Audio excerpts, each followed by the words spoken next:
Unconstitutional operation of the family courts. 1.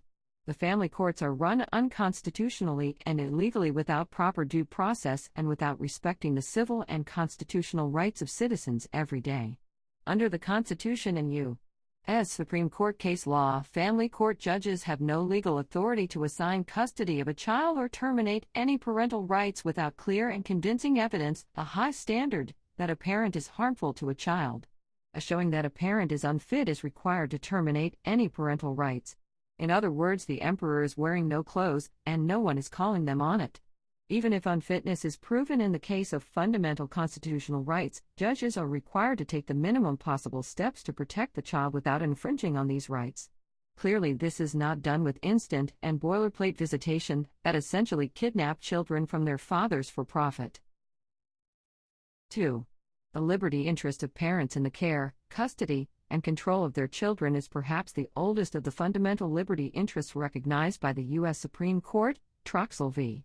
Granville 527 U.S. 1069, 1999. Moreover, the companionship, care, custody, and management of a parent over his or her child is an interest far more precious than any property right. May v. Anderson 345 U.S. 528, 533, 1952. As such, the parent-child relationship is an important interest that undeniably warrants deference and, absent a powerful countervailing interest, protection. Lassiter v. Department of Social Services, 452 U.S. 1827, 1981. 3. The divorce court is run for the ease and egos of judges and to maximize the money lawyers make by separating the parties and causing as much fighting as possible. The best interests of the children and families is a distant third priority. Family court judges consider their time far more important than justice. In fact, lunch is often more important than justice to them, and they have been known to walk out of hearings without warning when the stomach calls. They fall asleep on the bench and have even been caught masturbating during a trial.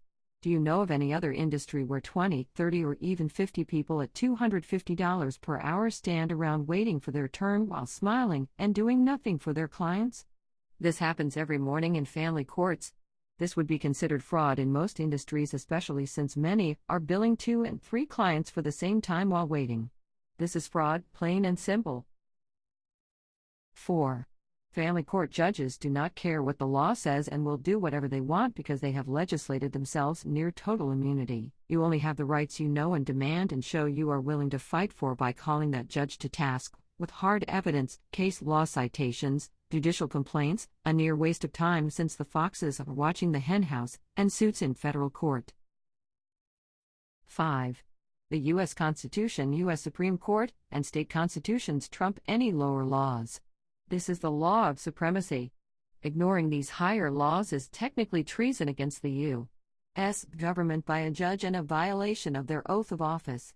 Under the Constitution, no state is allowed to make any law that takes away fundamental constitutional rights of we the people, and there is enough Supreme Court case law to choke a horse on parental rights.